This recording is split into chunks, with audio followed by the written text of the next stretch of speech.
جیسے کہ سلف صالحین نے کیا اور صحابہ کرام نے کیا۔ حضرات صحابہ کرام کے دل میں رتی برابر کوئی برائی پیدا ہوتی، اللہ کے نبی علیہ السلام کی خدمت میں جا کر اس کی صفائی کر لینے کی کوشش کرتے تھے۔ جب ان کے اعضاء سے کوئی گناہ سرزد ہوتا تو اس کو بھی پاک و صاف کر لینے کے لیے کوششیں کیا کرتے تھے۔ بہت سارے واقعات کتب احادیث کے اندر موجود ہیں۔ اسی طرح حضرات سلف صالحین کا طرز رہا کہ سلف صالحین بھی جب دیکھتے تھے کہ اپنے اندر کوئی برائی پیدا ہو رہی ہے فوراً رجوع کرتے تھے، اپنے اکابر کے پاس جاتے، اپنے اساتذہ کے پاس میں جاتے، اپنے مشائخ کے پاس میں جاتے اور اس دل کی بیماری کو، گندگی کو دور کرنے کی کوششیں کرتے تھے۔ یہ اس لیے ہے کہ بغیر کوشش اور محنت کے یہ چیز نکل نہیں سکتی۔ اسی لیے قرآن کریم کے اندر فرمایا گیا ہے وَالَّذِينَ جَاهَدُوا فِينَا لَنَهْدِيَنَّهُمْ سُبُلَنَا، جو ہمارے راستے میں محنت کرتا ہے، جو ہمارے راستے میں جد و جہد کرتا ہے۔ علماء کہتے ہیں جہاد دو قسم کا ہوتا ہے، ایک جہاد مع الکفار ہے اور ایک جہاد مع النفس ہے۔ جہاد مع الکفار کافروں کے ساتھ جہاد، جب کافر آپ کے دین میں رکاوٹ پیدا کرے، آپ کو اللہ کے دین پر چلنے نہ دیں، آپ کی مسجدوں میں رکاوٹ پیدا کریں اور دینی باتوں کو جو ہے چلنے نہ دیں، تو ایسی صورت کے اندر جہاد ہوتا ہے، اس کو کہتے ہیں جہاد مع الکفار۔ لیکن اگر نفس ہماری رکاوٹ بننے لگے، نفس کی خبائث، نفس کے اندر کے رذائل دین پر چلنے میں رکاوٹ پیدا کر دیں، ہم کو نماز سے وہ روک رہا ہو نفس، زکوٰۃ دینے سے روک رہا ہو نفس، ذکر کرنے سے روک رہا ہو نفس، اور اسی طرح تلاوت کرنے سے روک رہا ہو، اور بہت ساری برائیوں کی طرف ہم کو ابھار رہا ہو، ہم کو نیکی میں چلنے نہ دیتا ہو، برائیوں کی طرف لے جانا چاہتا ہو، اللہ کی نافرمانی ہم سے کرانا چاہتا ہو، تو آپ بتائیے کہ اس صورت کے اندر نفس سے جہاد نہ ہوگا تو کیا ہوگا؟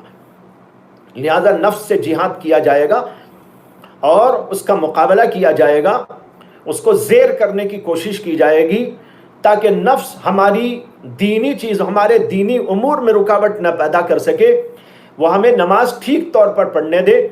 نماز بہت سارے لوگ پڑھتے ہیں لیکن نفس رکاوٹ بنتا ہے اور نفس آ کر ان کو ورغلاتا ہے، جلدی سے نماز پڑھو چلو۔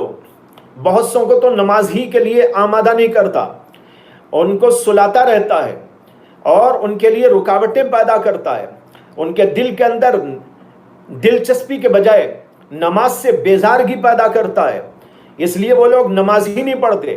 جب نماز ہی نہیں پڑھتے تو پھر ظاہر ہے کہ ایسے لوگوں کو اپنے نفس کے خلاف کھڑا ہونا پڑے گا اور جہاد کرنا پڑے گا کہ میرا نفس کیوں مجھے نماز سے روکتا ہے، میرا نفس کیوں مجھے نماز ٹھیک طور پر پڑھنے نہیں دیتا، میرا نفس کیوں مجھ کو میرے اندر رکاوٹ پیدا کر رہا ہے، مجھے چاہیے کہ میں اس کا مقابلہ کروں۔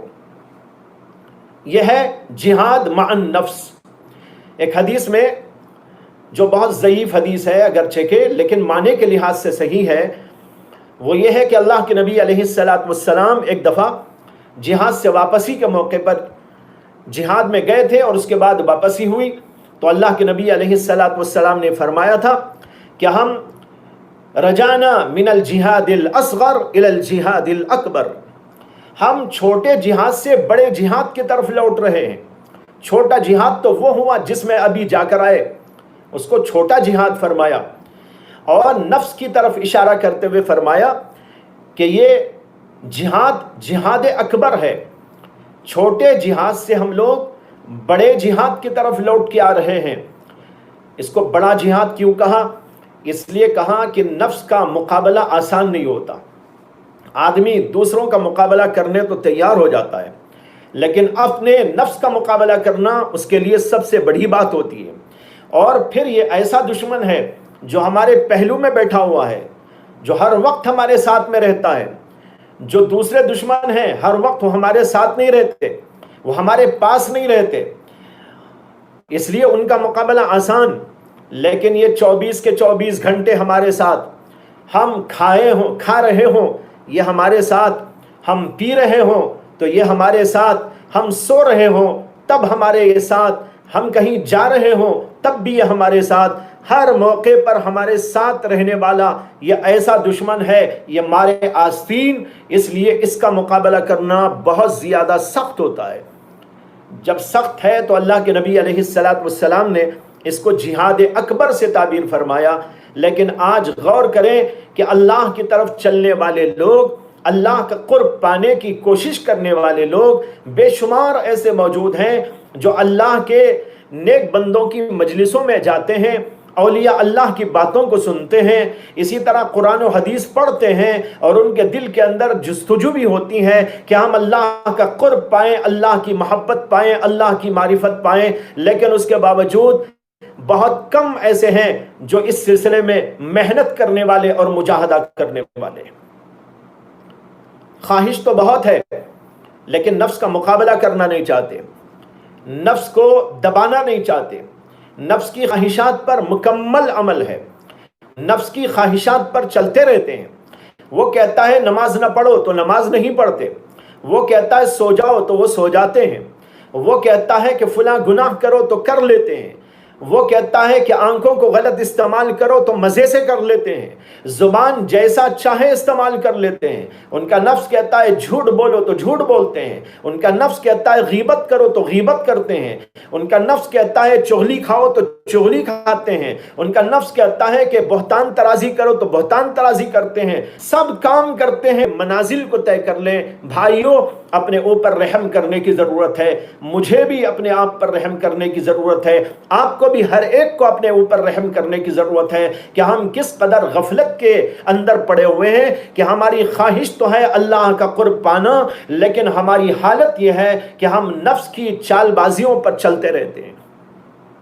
اس لیے سب سے پہلا کام میں نے بتایا کہ نفس کی اصلاح اور نفس کا تزکیہ، دل کو پاک کیجئے، گناہوں سے پاک کیجئے، گناہوں کے جذبات سے پاک کیجئے، اور جب یہ دل پاک ہو جائے گا اعضاء خود پاک ہونے لگیں گے، آنکھ ٹھیک ہو جائے گی، زبان ٹھیک ہو جائے گی، ہاتھ پیر ٹھیک ہو جائیں گے، پورے کا پورا جسم ٹھیک طور پر چلنا شروع ہو جائے گا، وہی کام کرے گا جو اللہ کو منظور ہے اور ان کاموں سے بچ جائے گا جو اللہ کو نامنظور ہے۔ اس لیے سب سے پہلا کام ہے یہ کہ ہم اپنے نفس کی اصلاح کے لیے بیدار ہوں، اپنی نفس کی اصلاح کے لیے تیار ہوں۔ دوسرا کام میں نے بتایا تھا تحلیہ۔ تحلیہ کیا ہے؟ نفس کے اندر سے برائیوں کو ختم کرنے کی محنت کے ساتھ اہم کام یہ ہے کہ اپنے نفس کے اندر خوبیوں اور کمالات اور اچھے اوصاف اور اچھے صفات پیدا کرنے کی کوشش کریں۔ اچھی صفات اس کے اندر ہونی چاہیے، اس کے اندر اخلاص ہونا چاہیے، للہیت ہونا چاہیے، آخرت کی فکر ہونا چاہیے، اللہ کی محبت ہونا چاہیے، اللہ کا خوف ہونا چاہیے، اس کے اندر تقوی ہونا چاہیے، اس کے اندر تعلق مع اللہ ہونا چاہیے، اس کے اندر جنت کی طلب ہونا چاہیے، اس کے اندر رسول اللہ کی محبت ہونا چاہیے، اس کے اندر صحابہ کی محبت ہونا چاہیے۔ اس طریقے پر جو کچھ اچھائیاں اور خوبیاں اور کمالات اور نیک صفات ہیں اور جن کو کہتے ہیں اخلاق حمیدہ، ان سے اپنے نفس کو آراستہ پیراستہ کیا جائے اور نفس اس قابل ہو جائے کہ ہم اللہ والے کہلا سکیں اور اللہ ہم کو قبول کر لے۔ یہ دوسرا کام ہے۔ اسی دوسرے کام کی تشریح کو پیش کرنے کے لیے میں نے ایک حدیث آپ کو سنائی تھی کہ اللہ کے نبی علیہ السلام نے ارشاد فرمایا، ما تقرب الی عبدی بشیء احب الی مما افترضت علیہ ولا یزال عبدی یتقرب الی بالنوافل حتی احبہ فاذا احببته كنت سمعه الذی یسمع به وبصرہ الذی یبصر به ویدہ التي یبطش بها ورجلہ التي یمشی بها وَإِن سَأَلَنِي أَعْطَيْتُهُ وَلَئِنِ اسْتَعَاذَنِي لَأُعِيذَنَّهُ۔ یہ بخاری اور مسلم کی حدیث ہے۔ اللہ کے نبی علیہ السلام نے ارشاد فرمایا، کوئی بھی بندہ میرے سے قریب نہیں ہوا ایسی چیز سے جو مجھے زیادہ پسند ہو، اس سے زیادہ پسند جو میں نے فرض کیا ہے بندے پر، یعنی جو چیزیں میں نے فرض کی ہیں ان سے زیادہ بندہ کسی چیز سے اللہ کا قرب نہیں پا سکتا. اگر اللہ کا قرب کوئی پا سکتا ہے سب سے اعلیٰ درجے کا قرب، تو فرمایا کہ وہ فرائض کی پابندی سے انسان کو ملتا ہے. وَلَا يَزَالُ عَبْدِي.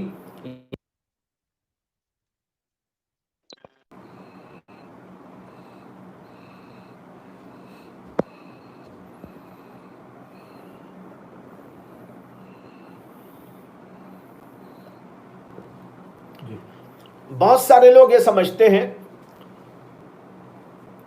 کہ نماز پڑھ لی اور کچھ لوگ اس سے آگے زکوٰۃ دے لیا اور کچھ لوگ اس سے بھی کچھ آگے بڑھے تو روزہ اور حج کر لیا، سمجھتے ہیں کہ ہم نے تو سارا حق ادا کر دیا ہے.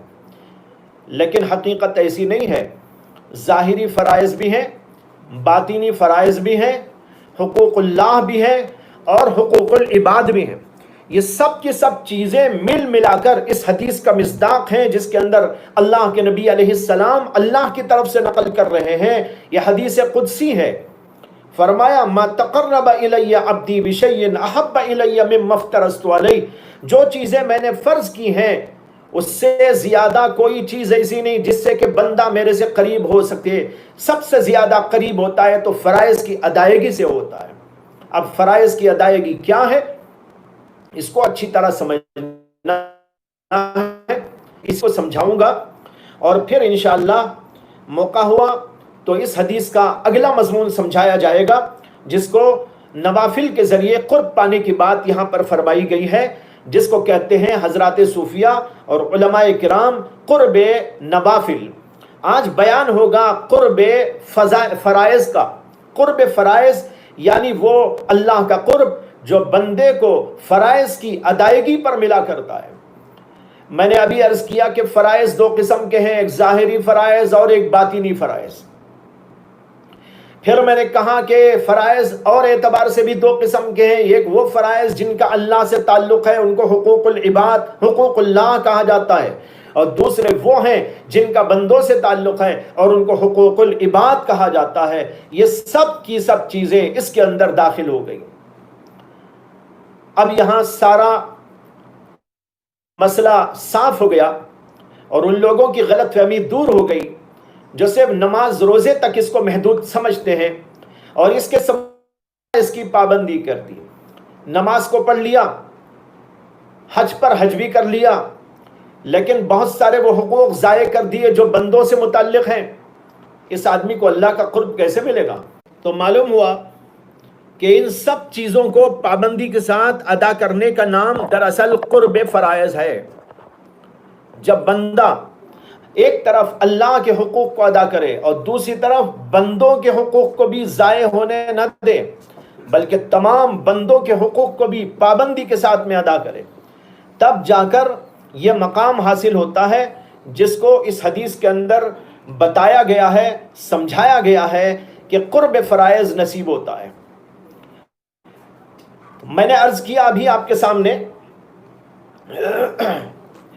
کہ ایک ہے وہ فرائض ظاہر سے تعلق رکھتے ہیں، اس کو ہم لوگ جانتے ہیں، نماز ہے، روزہ ہے، حج ہے، زکوٰۃ ہے. اسی طریقے پر فرائض کے اندر واجبات بھی داخل ہیں جیسے قربانی ہے.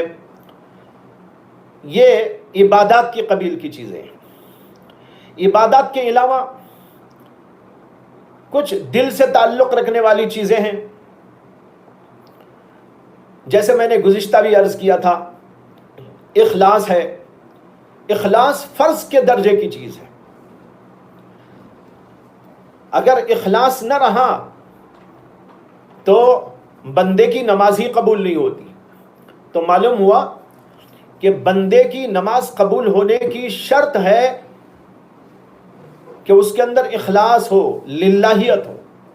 اسی طریقے پر توکل کا ہونا، اعتماد علی اللہ کا ہونا، یقین کامل کا ہونا، تعلق مع اللہ کا ہونا، خوف اور خشیت کا ہونا، تقوی کا ہونا، صبر کا ہونا، شکر کا ہونا، یہ سارے کے سارے فرائض کے درجے کی چیزیں ہیں. جیسے کہ اپنی جگہ پر اس کی تفصیلات علماء نے کتابوں کے اندر لکھی ہیں. تو معلوم ہوا کہ یہ ساری چیزیں اختیار کرنے کی ہیں. صرف ظاہری فرائض کو ادا کر دینے پر یہ مقام نہیں مل سکتا قرب کا جو یہاں بیان کیا گیا. اس کے ساتھ یہ دوسری چیزیں جس کو میں نے عرض کیا باطنی فرائض، اس کی طرف بھی ہم کو توجہ دینے کی ضرورت ہے. بہت سارے لوگ تو ظاہر کے فرائض میں بھی کوتاہی کرتے ہیں. ان کو چاہیے کہ سب سے پہلے اس کا اہتمام کریں. پھر اس کے ساتھ جو لوگ نماز روزہ وغیرہ کی پابندی تو کرتے ہیں لیکن اخلاص کی کمی ہے، خشوع خضوع کی کمی ہے، اور اس کے علاوہ خوف کی کمی ہے، خشیت کی کمی ہے، تقوی کی کمی ہے، صبر کی اور شکر کی کمی ہے، اعتماد علی اللہ کی کمی ہے. ان کمیوں کو دور کرنے کی کوشش کریں. یہ بھی سارے کے سارے فرائض کے درجے کی چیزیں ہیں. بہت سارے لوگ اس طرف توجہ ہی نہیں دیتے. اللہ کا خوف ہی نہیں ہے دل میں، لیکن اطمینان سے ان کو نیند آ رہی ہے، اطمینان سے کھانا کھایا جا رہا ہے، اطمینان کے ساتھ دنیا کے کام ہو رہے ہیں. دل کے اندر اللہ کا خوف نہیں اور دل کے اندر اللہ کی محبت بھی نہیں جیسی محبت کے ہونی چاہیے. لیکن بندہ فکر نہیں کر رہا ہے کہ میرے اندر فرائض کی یہ کمی ہے، مجھے چاہیے کہ میں ان فرضوں کی ادائیگی کے لیے کوشش کروں اور اس کے راستوں کو تلاش کروں. میرے اندر تقوی کی کمی ہے، تقوی میرے اوپر فرض تھا، لیکن تقوی کی کمی کو دور کرنے کے لیے مجھے کیا اسباب اختیار کرنا چاہیے اور کن کن چیزوں کو اختیار کر کے مجھے یہ مقام مل سکتا ہے، اس کی کوئی فکر اور کوئی توجہ نہیں ہوتی. تو پھر اللہ کے قرب کا سوال کیا پیدا ہوتا ہے ایسے بندوں کے متعلق جو بندے کہ کبھی اس کی فکر بھی نہیں کرتے. بہت سارے طلبہ مدارس میں پڑھتے ہیں، بہت سارے طلبہ مدارس سے پڑھ کر فارغ بھی ہو جاتے ہیں، فارغ ہونے کے بعد پڑھنے و پڑھانے میں بھی لگ جاتے ہیں، لیکن اس کے باوجود تقوی کی کمی ہے. آنکھ غلط استعمال ہو رہی ہے، زبان غلط استعمال ہو رہی ہے، کان غلط استعمال ہو رہے ہیں، ہاتھ پیر غلط استعمال ہو رہے ہیں. ان کو کوئی فکر اس بات کی نہیں ہے کہ ہمارے اندر تقوی کی کمی ہے اور یہ میرے اوپر فرض تھا. اللہ نے کئی جگہ قرآن کے اندر امر فرمایا ہے، اتقوا اللہ اتقوا اللہ اتقوا اللہ، یا ایھا الذین آمنوا اتقوا اللہ وکونوا مع الصادقین، یا ایھا الذین آمنوا اتقوا اللہ حق تقاتہ ولا تموتن الا وانتم مسلمون، یا ایھا الذین آمنوا اتقوا اللہ ولتنظر نفس ما قدمت لغد واتقوا اللہ. دیکھیے ایک ہی آیت میں 2 دفعہ اللہ نے تقوی کا حکم دیا. ایک ہی آیت شروع میں بھی کہہ رہے یا ایھا الذین آمنوا اتقوا اللہ، پھر کہتے ہیں وَلْتَنْظُرْ نَفْسٌ مَا قَدَّمَتْ لِغَدٍ وَاتَّقُوا اللَّهَ، پھر دوبارہ وَاتَّقُوا اللَّهَ کہا. کتنی اہمیت ہے، اور بار بار تاکید کے ساتھ قرآن میں اس کو دہرایا گیا ہے. معلوم ہوا بڑا اہم ترین فرض، لیکن اس فرض میں جو کوتاہی ہو رہی ہے اس کی طرف کوئی دھیان نہیں.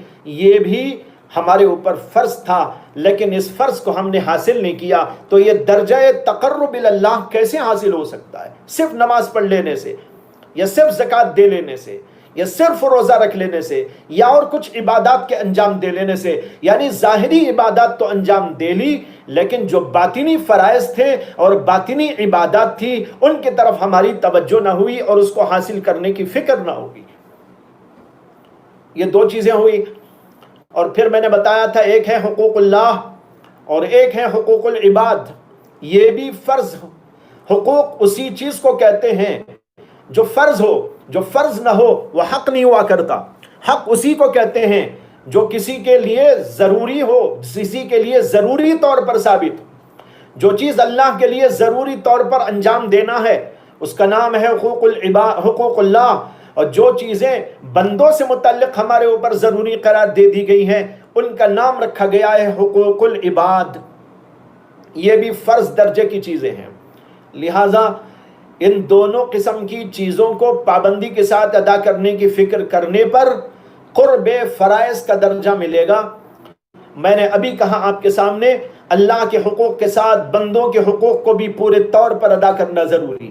اگر اس میں کوتاہی ہوگی تو قیامت کے دن بڑی باس پرس ہوگی، اور جو نیکیاں انسان کر رکھا ہوتا ہے وہ بھی اس کو